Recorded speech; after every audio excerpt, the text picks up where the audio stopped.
미 북 정상 판문점 회동에도 교착 여전. 북미사일 도발 지속 가능성. 트럼프 대통령과 김정은 위원장이 실무 협상 재개에 합의한 6.30 판문점 회동에도 불구하고 양국 간 교착 상태가 지속되고 있습니다. 8월 중 예정된 미-한 연합군사훈련이 끝날 때까지 북한의 저강도 도발이 계속될 것이란 관측이 유력합니다. 김칸희 기자가 보도합니다. 북한은 하노이 2차 미-북 정상회담이 결렬로 끝난 지 약 2달이 지난 5월 4일 단거리 미사일 발사를 감행했습니다. 하노이 정상회담 이후 내부적으로 새로운 협상 전략을 수립하고 김정은 위원장이 4월 12일 시정연설을 통해 올해 말을 미국과의 대화 시한으로 제시한 뒤 나온 첫 무력 시위였습니다. 아울러 지난 2017년 11월 말 대륙간 탄도미사일 ICBM 발사 이후 18개월 만에 첫 미사일 시험 발사였습니다. 이에 대해 영변 핵시설을 포함한 모든 대량 살상 무기 폐기를 요구하는 미국에 대한 불만과 좌절을 표출한 것이라는 분석이 지배적이었습니다. 트럼프 행정부는 하지만 미북 협상의 지속을 위해 유화적인 메시지를 보냈습니다. 북한의 발사체는 미국에 위협이 되는 장거리가 아닌 단거리 미사일이고 미국은 북한과의 협상 테이블로 돌아가기를 바란다는 것입니다. 하지만 그로부터 닷새 뒤인 5월 9일 북한은 또다시 단거리 탄도미사일을 발사했습니다. 이어 7월 25일과 7월 31일에도 각각 2발의 탄도미사일 발사를 감행했습니다. 하노이 회담 이후 4차례에 걸쳐 단거리 미사일을 발사한 겁니다. 트럼프 대통령은 지난 25일의 발사 직후에도 북한과 대화를 이어갈 뜻을 거듭 분명히 했습니다. 북한은 핵실험을 하지 않았고 다른 나라들도 많이 하는 작은 미사일 시험 외에 다른 시험을 하지 않았다는 겁니다. 트럼프 행정부는 북한에 앞선 3차례의 미사일 발사에도 유화적인 입장을 유지하면서 실무 협상에 응할 것을 북한에 촉구했습니다. 하지만 대북 제재를 완화하고 단계적인 협상 원칙에 동의할 것을 압박하는 북한과 완전한 비핵화 이전의 제재 해제는 없다는 미국의 입장이 부딪히면서 비핵화 협상 교착 상태는 지속되고 있습니다. 트럼프 대통령과 김정은 위원장의 6.30 판문점 회동으로 협상의 돌파구가 마련될 것이라는 기대와는 크게 다른 상황입니다. 두 정상은 6월 30일 시점으로부터 2-3주 안에 비핵화 실무 협상을 재개하기로 합의했지만 북한은 8월로 예정된 미-한 연합군사훈련을 이유로 협상을 거부하고 있습니다. 북한이 올 들어 3번째 단거리 미사일을 발사한 7월 25일은 판문점 회동 이후 한 달이 채 안 된 시점이었습니다. 북한은 미사일 발사가 한국 정부에 대한 경고라고 주장하고 트럼프 대통령은 북한의 발사가 단거리임을 거듭 강조하는 것으로 양측 모두 협상의 판을 깨지 않겠다는 의지를 드러냈습니다. 하지만 북한이 31일 또 다시 단거리 탄도미사일 2발을 발사하면서 상황은 다소 유동적입니다. 전문가들은 미군과 한국군의 동맹19 연합훈련이 끝나는 8월 말까지 실무 협상 재개는 어렵고 북한의 저강도 도발도 계속될 것으로 전망하고 있습니다. 2. 내년 6월 북한 내 결핵 치료제 재고 바닥나. 세계기금의 대북 지원 중단으로 내년 6월이면 북한 내 결핵 치료약이 바닥날 것이라는 우려가 제기되고 있습니다. 대북 제재로 북한 내 물자 반입에 오랜 시간이 걸리는 것을 감안할 때 새로운 치료약 비축이 시급하다는 지적입니다. 조은정 기자가 보도합니다. 북한에 비축돼 있는 결핵 치료제 재고가 내년 6월이면 바닥나고 따라서 앞으로 2개월 안에 치료제를 반입해야 한다고 유엔 산하 결핵 퇴치 국제협력사업단이 밝혔습니다. 이 단체 루치카 디티후 사무국장은 31일 인도주의 지원 소식 전문 매체인 더백스와의 인터뷰에서 내년 6월 이후 치료제 소진을 막으려면 세계기금이 북한 사업을 재개하고 오는 9월에는 새로운 치료제 주문이 이뤄져야 한다고 말했습니다.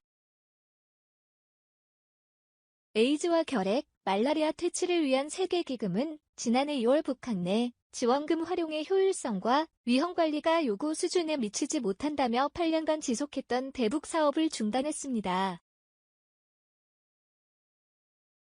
수주 전 북한을 직접 방문한 디티후 국장은 북한 현지에서 결핵 환자들을 위해 의약품과 진단시약을 확보하고 의료진도 세계기금의 협조 없이 결핵 환자 모니터링을 이어가고 있지만 이런 노력도 얼마 가지 못할 것이라고 말했습니다.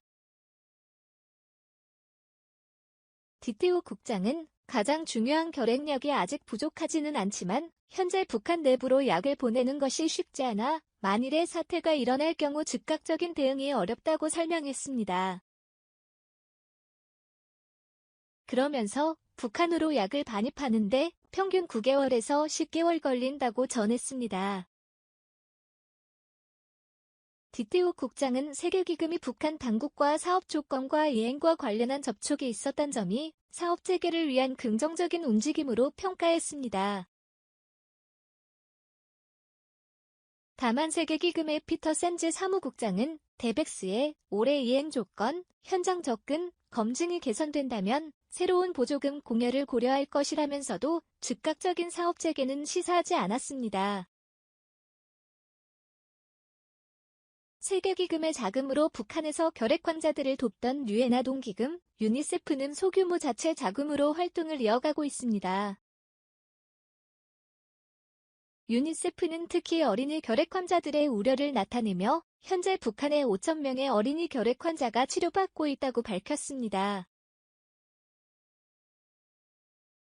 세계보건기구에 따르면 북한 내 결핵 환자는 13만 명에 달하며 이 중 5,000명은 항생제에 내성이 있는 다제내성 환자입니다.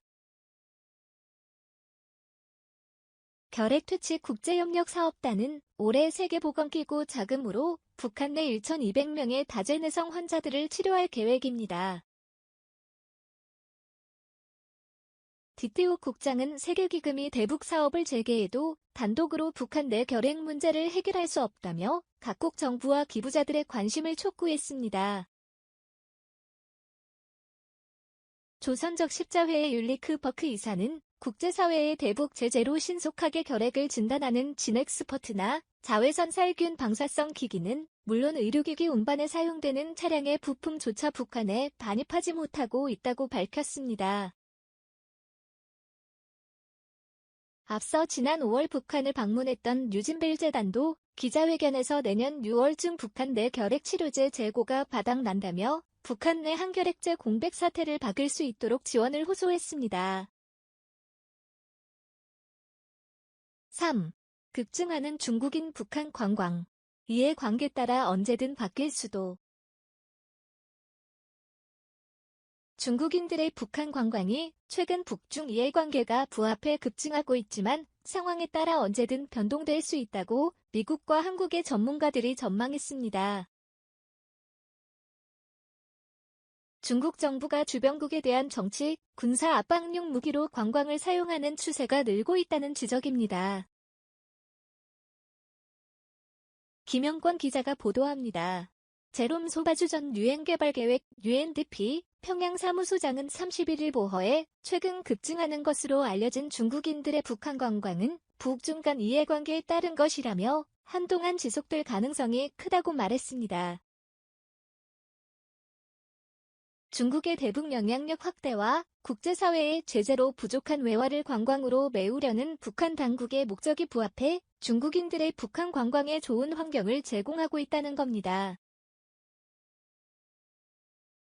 소바주 전 소장은 그러나 이런 상황이 1에서 2년 안에 언제든 바뀔 수 있다고 지적했습니다.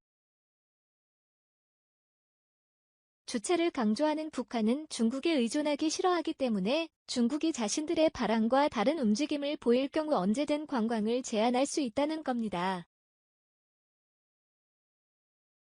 중국 정부 역시 정치, 군사적 이익에 따라 과거 대북 관광을 제한했기 때문에 두 나라 관계에 어려움이 오면 단기간에 관광객이 줄어들 수 있다고 소바주 전 소장은 지적했습니다.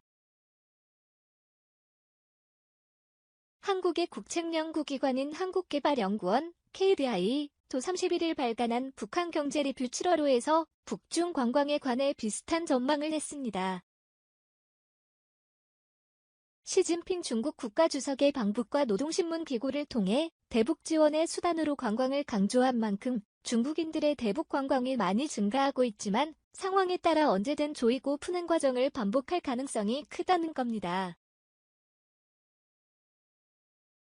김한규 한국관광공사 차장은 리뷰에 실린 중국인 북한 관광의 흐름과 변화란 제목의 논문에서 주요 근거로 중국 정부의 관광 무기화를 지적했습니다. 중국 정부는 한국의 고고도 미사일 방어 체계, 사드 배치와 일본과 영유권 분쟁을 겪는 랴오이다오, 일본 명생 카쿠 문제, 타이완과의 양안 문제 등에서 관광을 무기로 적극 활용했으며 북한도 예외가 아니었다는 겁니다. 김 차장은 그러면서 중국이 2000년대 들어 중단했던 5차례의 대북 관광 배경을 보면 대부분 북한의 핵실험 등 정치, 군사적 이유 때문이었다고 지적했습니다. 북한에서 관광산업의 중요성이 증대됐고 특히 중국의 대북 관광이 차지하는 비중이 커진 상황에서 중국은 북한의 약한 고리를 활용해 관광을 더욱 무기화하고 있다는 겁니다. 중국 관영 신화통신은 최근 북한 국가관광총국관리를 인용해 지난해 북한을 찾은 외국인 관광객 20만 명 가운데 90%가 중국인이라고 전했습니다. 중국이 북한의 관광산업을 좌지우지할 수 있는 영향력이 그만큼 커지고 있는 겁니다. 브래들리 뱁슨 전 세계은행 고문은 북한 정권이 내 중국 의존도를 줄이면서 외화를 벌어들일 목적으로 금강산 관광 재개 등 한국과 활발한 관광 교류를 바라고 있지만 가능성은 희박하다고 말했습니다. 관광은 유엔 안보리의 대북 제재 대상은 아니지만 금강산 관광 재개로 북한 정권에 많은 현금이 들어가는 것을 미국이 달가워하지 않기 때문에 이를 지지할 가능성이 적다는 겁니다. 한국국정원 산하 국가안보전략연구원은 지난주 언론 브리핑에서 김정은 북한 국무위원장이 원산 갈마의 한광광지구와 양덕원 천지구, 삼지연군 등 3대 사업의 자원과 재원을 집중해 다른 민생 사업이 부진한 상황이라고 지적했습니다. 김 위원장이 이렇게 관광사업에 사활을 걸고 있지만 얼마나 많은 외국인 관광객을 유치해 외화를 벌어들일지는 미지수입니다. 전문가들은 북한의 관광과 인프라 관련 통계가 거의 없는 데다 원산과 양덕 관광사업에 대한 투자 유치가 국제 기준에 많이 미흡하고 일관성도 없어 현 상황에서는 매력적이지 않다고 지적합니다. 보어가 31일 확인한 결과 세계은행의 국가별 관광산업 통계에서 북한은 찾아볼 수 없고 유엔 산하 세계관광기구 언토가 소개하는 아시아, 태평양 지역 국가들의 관광당국 홈페이지 정보에는 북한만이 공란으로 남겨져 있습니다. 지난해 미국과 한국을 찾은 외국인 관광객은 각각 7,800만